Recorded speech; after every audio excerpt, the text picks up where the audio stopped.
Okay, low-key, I'm very nervous about doing this video. I think in the past 3 years, I've created 3 of these videos and I've deleted all of them, okay? I don't know why I feel nervous. I think because this is something so personal and so dear. So yeah, basically the story of why I decided to take my hijab off, a hijab that I wore for 15 years, and why all of a sudden I made that decision to take it off. I don't know why I feel so nervous. I've talked about this with my friends, I've talked about it with my family, I've talked about it through therapy, and still I don't know why it's always so nerve-wracking. I think this is such a personal story that it's really hard for me to just let out so easily, okay? I'm very sensitive about it. I'm very vulnerable about this topic.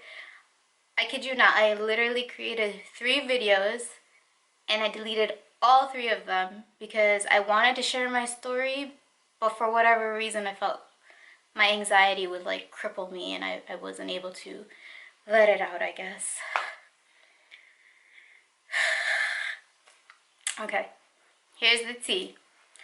I know why some of y'all are here too, because you guys think I went through a heartbreak with a boy and a boy broke my heart and then I went about taking my hijab off.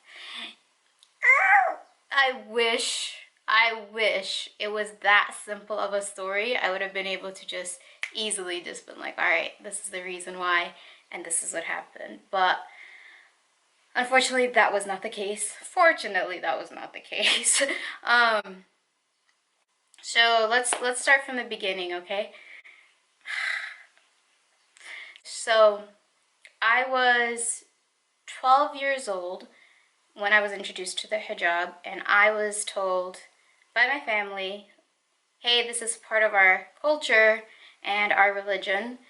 You have to wear this. And I was like, well, okay, fine. And you know, my mom used to wear it, so I followed her footsteps. And I did not understand the meaning of it. I just knew that good girls had to wear the hijab. That's what I understood.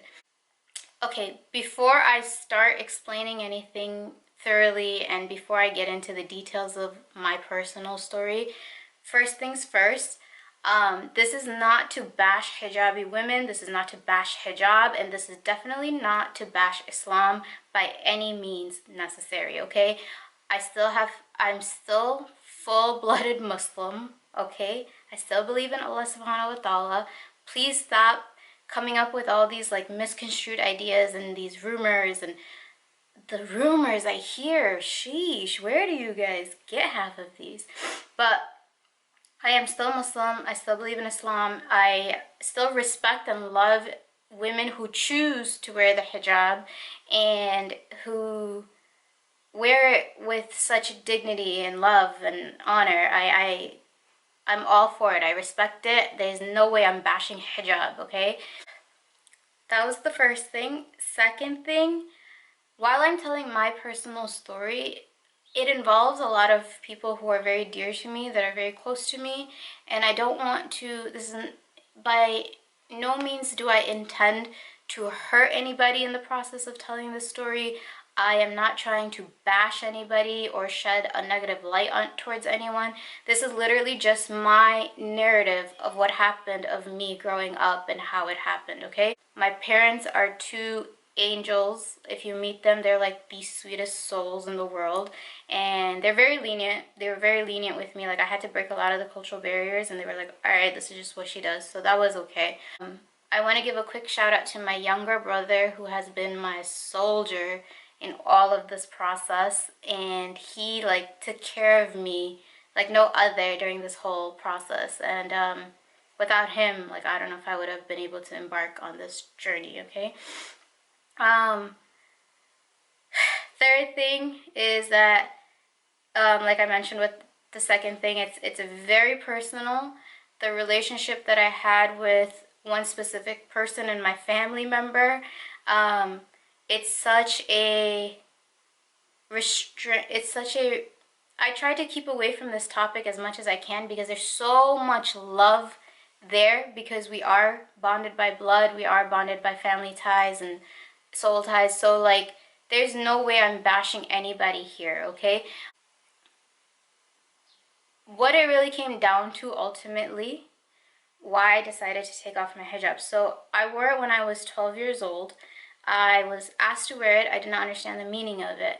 And then I remember like girls in high school would be like, oh, you wear hijab, you can't go to the homecoming dance, or you wear hijab, you can't wear this, or you wear hijab. So all I understood was hijab just restricted me from doing normal high school stuff. That's all I remember for a really long time. And in middle school, I never really wore it anyways. I would just wear it to school, take it off, and stuff it in my locker. Oh Lord. I don't know why. And you know, my mom, she knew, and she was like, you take that thing off, don't you? And I was like, I do. And she's like, okay, fine. You know, it was so funny. It was like a little inside thing between us. She's like, whatever. But in high school, I think my senior year is when I actually started to wear the hijab properly. Properly, whatever that means, right? But basically, I started understanding more about the faith itself, and I started understanding like what hijab meant. And then I just thought I had this notion that hijabi women were more religious than non-hijabi women, because that's what the narrative was in our community and our culture. I want to say before I get into anything else too with our community, the area that I grew up in, first of all, beautiful community. We are first generation kids. A lot of us are first generation kids. We come from immigrant families, and the thing with that is that when families come from overseas to America for the first time, it seems like they try to keep their roots so close to them that it becomes a little bit constricted. It becomes, you know, how do I explain this? It's fear-based. A lot of it is fear-based in losing touch with the culture and the roots. So I think a lot of times families try to instill a lot of the cultural values to make sure it's being passed down to different generations. But I think what a lot of people are forgetting is that, like, I was 1 year old when I came to America, okay? So for the most part, all I know is like American culture and then whatever I'm seeing at home. So you have kids like us who are hybrids and trying to live both cultures and try to integrate them, and at the same time just be able to be who you are, as expressive as you are. But it came down to the point where I couldn't even do that, you know? Anyways, our community, like I said, it's a beautiful, beautiful community. It's a small town. Everybody talks, and everybody's a little bit more on the conservative side.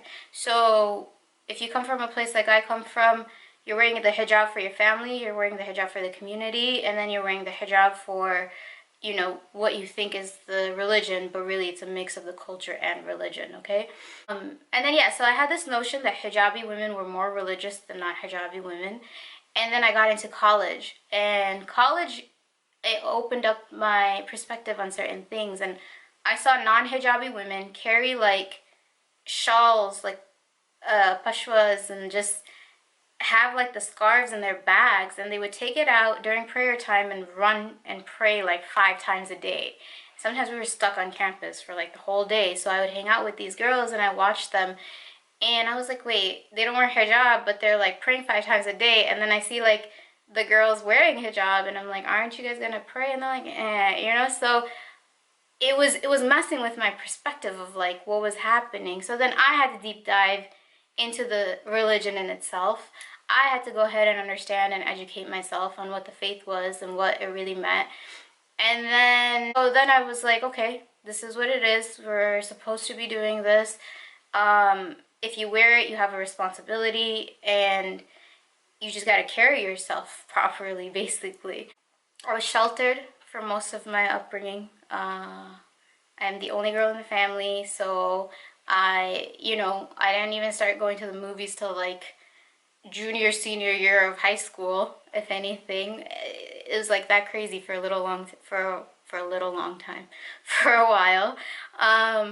I'm sorry guys, I'm nervous telling this story. I don't know why.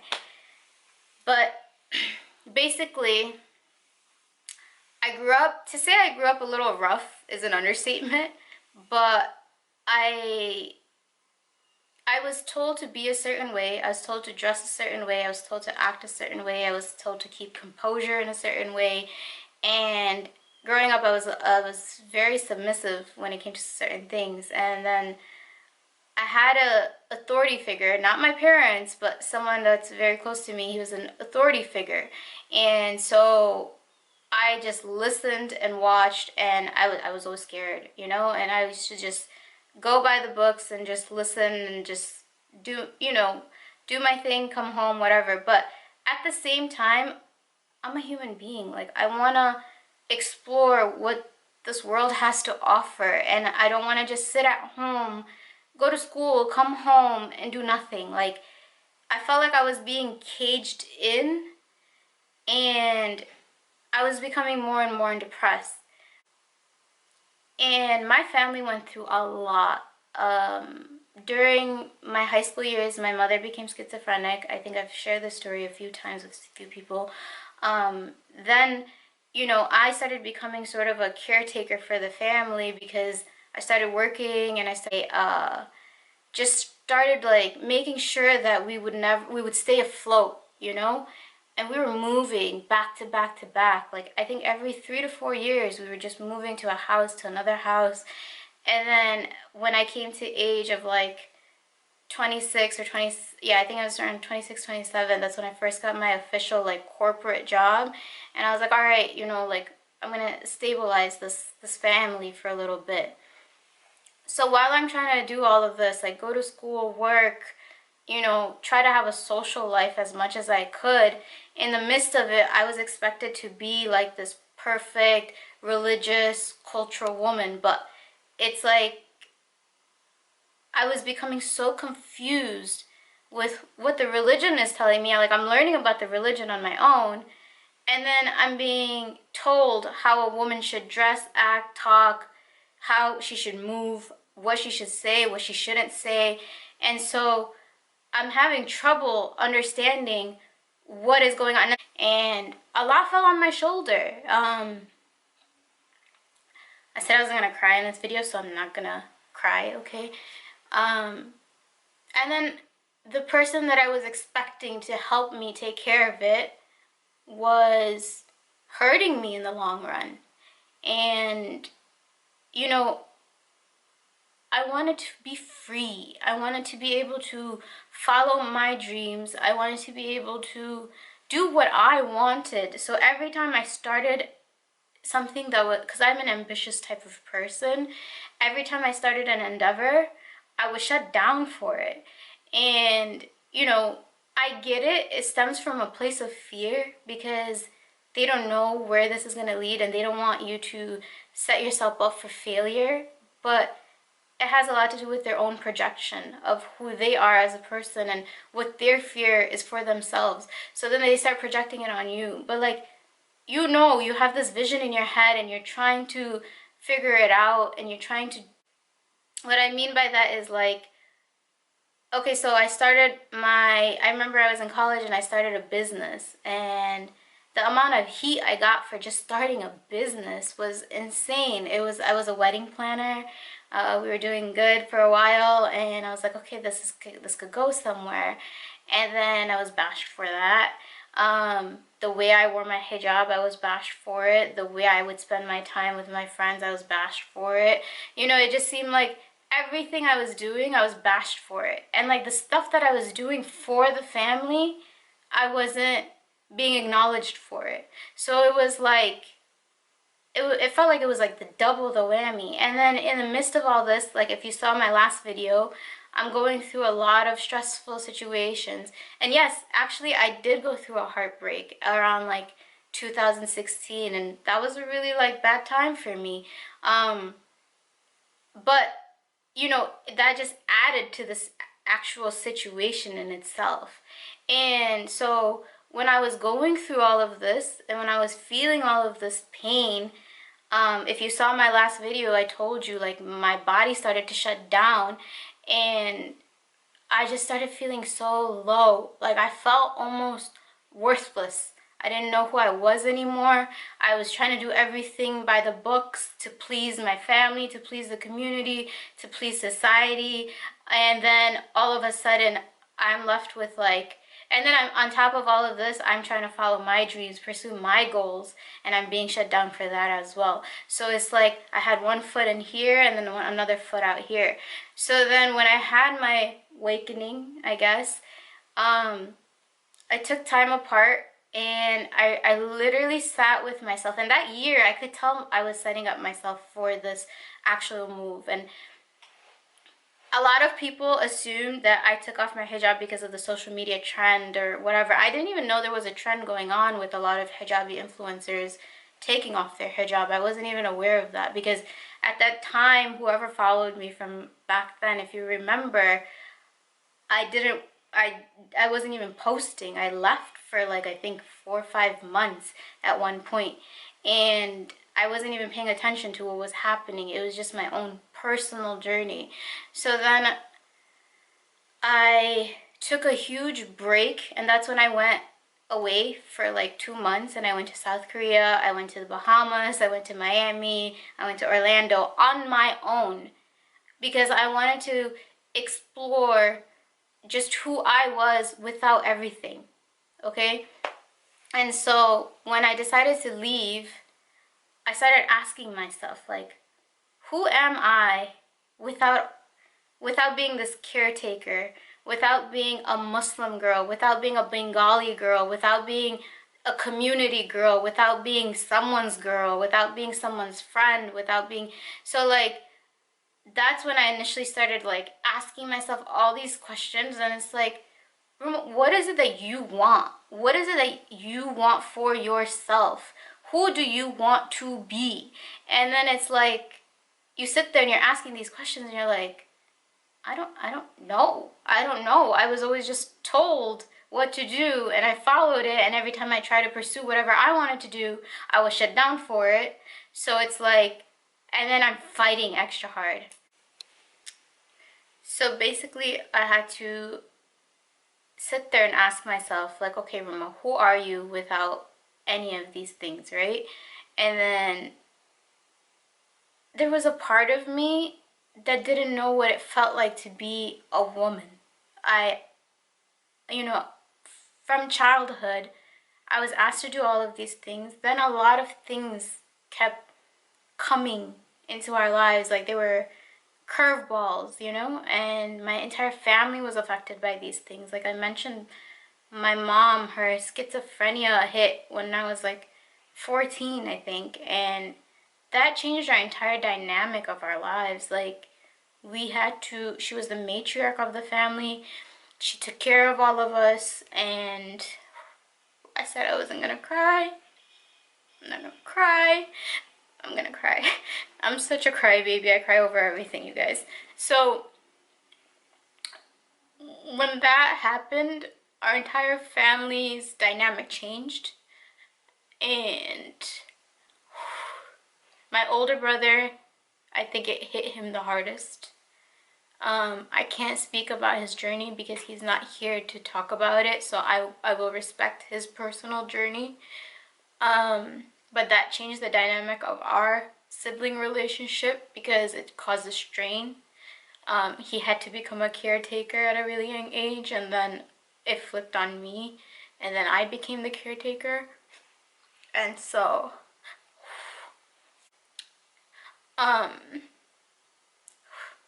okay.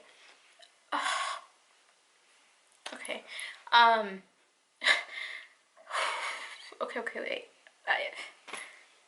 Who am I talking to? I'm talking to myself. Okay, so, sheesh. So when that happened, and the market crash happened, and in 2008, we lost our home that we grew up in. We had to move back to back to back, and we couldn't find stability anymore at that point, you know? And I made sure my younger brother was like far away from all of this for a really long time. I remember he wanted to go to Wayne State, and I was like, no, you're going to Ann Arbor because you need to get the hell out of here and grow, you know? And that affected him very differently too. But I'm so proud of who he has become as a man till this day. Like, that's something that I salute him till this day. But yeah, so all of these things just kept coming, hitting us. And like I said, I was getting into wrong situations. And, you know, I don't want to call, like, any guy that I talked to for the sake of marriage or whatever the case was. I never want to, like, talk down on them. They did the best that they could. We kind of all grew up in the same environment. So it was rough, you know? Like, we're all just kind of broken people looking for love. And so everyone's just being destructive in this situation.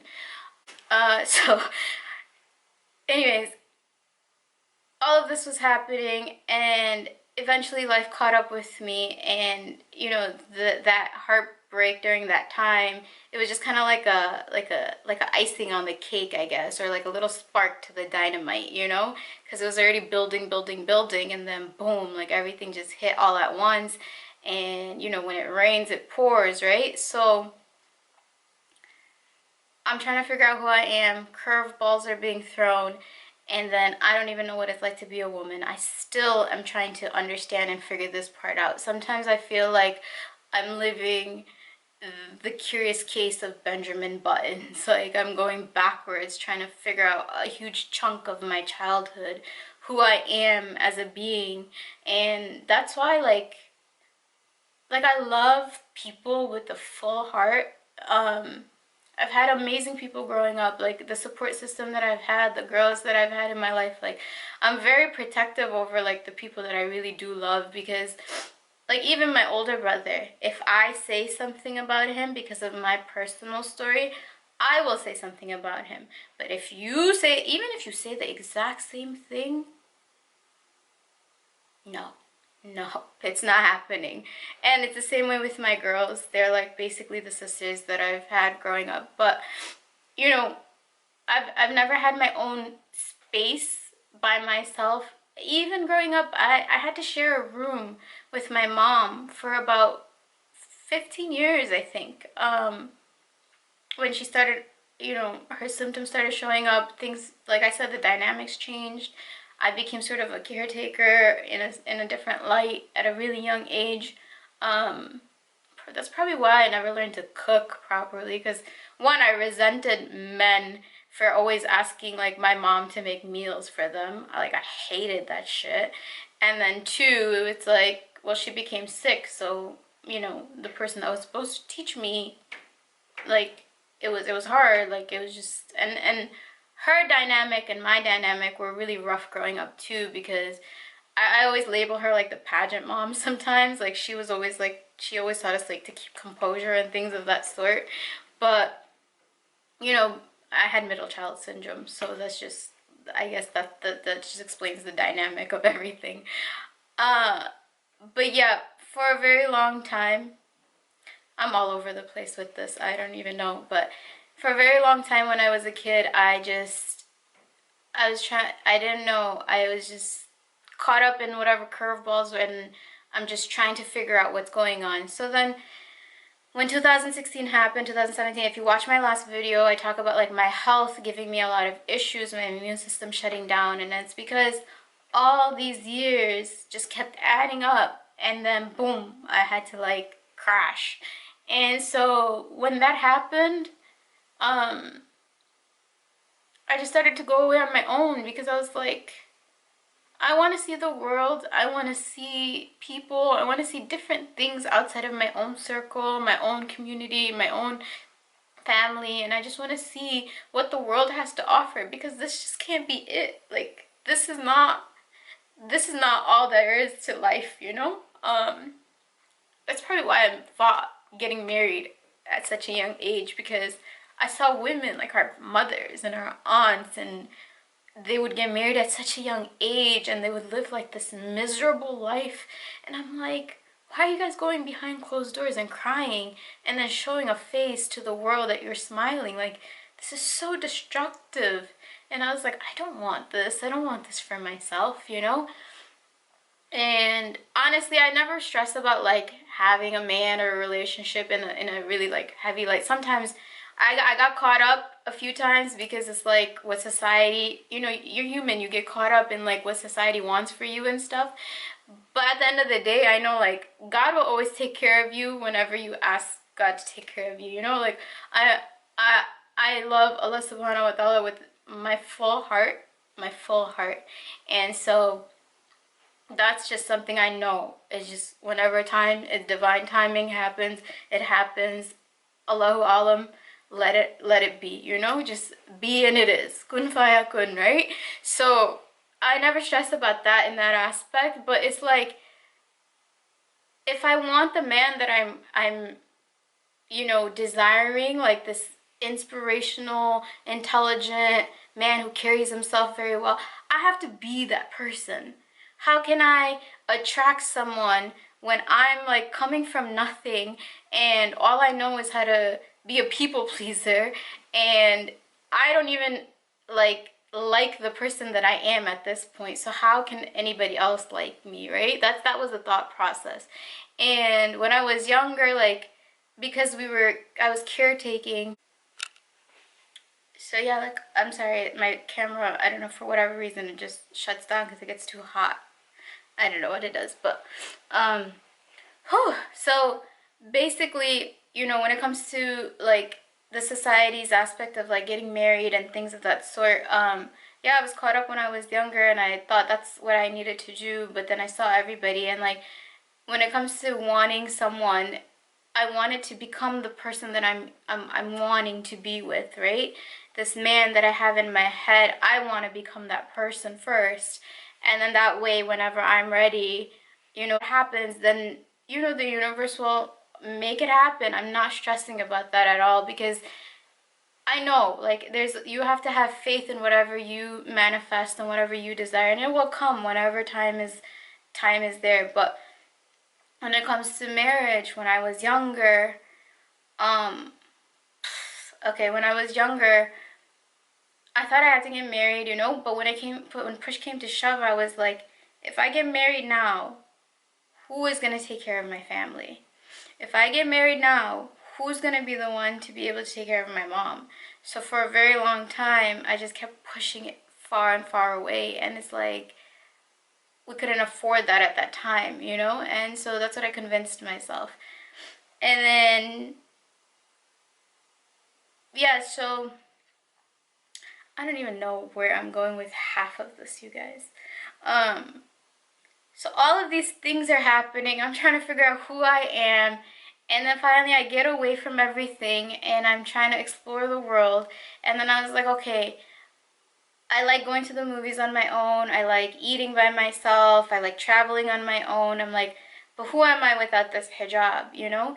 And I always thought about taking off the hijab, but like because I became a brand ambassador for a hijabi company, I was like, damn, I built an audience around hijab. I became an advocate for hijab, and I still will advocate for hijab. I still love it. It's not that I have any disdain or negative feeling towards hijab itself. I feel like it's such a beautiful thing. Ultimately, like I was like my family was holding me back from taking it off. Then on top of that, I was a brand ambassador on social media, so that held me back from taking it off. And then finally when I was able to get away, I was like, okay, you know what? And then I got off social media and I was like, who can I be without any of this, without any of the external factors? And then I took off my hijab and the mess began. I thought it was gonna be take off hijab, start living your life, blah, blah, blah, blah, blah, everything's all good. That was not the case at all. When I took off my hijab, I felt naked, I felt raw, I felt vulnerable. All I've known my whole life was hijab. So I was like taking away 15 years of my life, stripping away an identity that I identified with, removing myself as an influencer in this realm. And I saw a side to the Muslim world, you know, where it was highly objectified. And I was like, wait a minute, like this feels wrong too, you know? So, but that's a whole different story. I don't even want to get into that right now. But I just, basically, I had to take it off and figure out who I am without it, right? And then when I took it off, I thought I was gonna be like this free bird, and it's like the opposite came. And then I came back on social media without my hijab, and the cyberbullying started, and I was prepared for it in a light, but I think because I was already going through so much stuff personally, like at home, and like coming back from South Korea back to the same environment, and it was like nothing has changed, you know, and I was driving myself crazy. So then I moved. I had to leave my house that year, and it was because of an incident that happened, and I was like, you know what, I can't do this anymore. I can't breathe anymore. So then I left home. I slept on my friend's futon for literally 7 months. Okay, I did not care. I was like, I'm not about to take anything anymore from anybody. I'm not going to take any verbal abuse. I'm not going to take any physical abuse. I'm not going to take any, bullshit abuse, whatever the case is. I'm just not going to take it anymore. And at that time, I had just quit my job too, because I was like ready to move forward, get into this influencer game, and like start moving, getting things going. And then this incident occurred at home, and I had an event to go that day. Like, I had to show up at an event, and I remember it was just so bad. And so that day I left home. I stayed on my friend's futon for like 7 months. First, I stayed with Reeds. She helped me out so much from like the first 2 months, and like, I stayed in their guest room. But it felt like I was leaving home to go to another home, and I was like, this isn't gonna help me grow. I knew deep down, and I was like, this is not it. And then that's when I asked my friend, and initially what was supposed to be like a few weeks thing turned into a 7 month thing. And I think that was really hard for me too, because there was an attachment there. And then, they're college students that I'm living with, so they have a whole different lifestyle than what I'm used to too. And it was like eye-opening, and I felt like a college kid living on campus for a little bit. I love Ann Arbor, by the way. Oh my God, shout out to the summertime campus, because and the Arb, I used to spend 8 hours at the Arb, just walking up the hill, spend time by the water. It was just an amazing, amazing summer. But I knew I had to take the next step and start living on my own. So I started looking for like apartments when I started working again, and I looked at 22 apartments before I moved into the space. 22. And I think that's because something was holding me back and telling me I should go back home. But when I went back home after, the summertime, and I went with the family, it was still, I could tell there was still chaotic tension there. And I was like, okay, I gotta go. I gotta be on my own for a little bit to figure out if I can survive on my own, because I'm 31 years old, you guys. Like, I'm not a spring chicken, so I need to figure out how to be on my own. And then so finally I got this space, and it's so beautiful. Like, if you guys can see, like, it's a gorgeous space. It gave me a peace of mind, and for whatever reason, I do equate luxury. This is where I come off as high maintenance, I know. I do equate luxury to safety. I don't know why. That's just in my head. Like, if I'm staying at a 5-star hotel versus like a 3-star hotel, I'll be safe. Maybe because it has a lot to do with me traveling on my own and being on my own and stuff.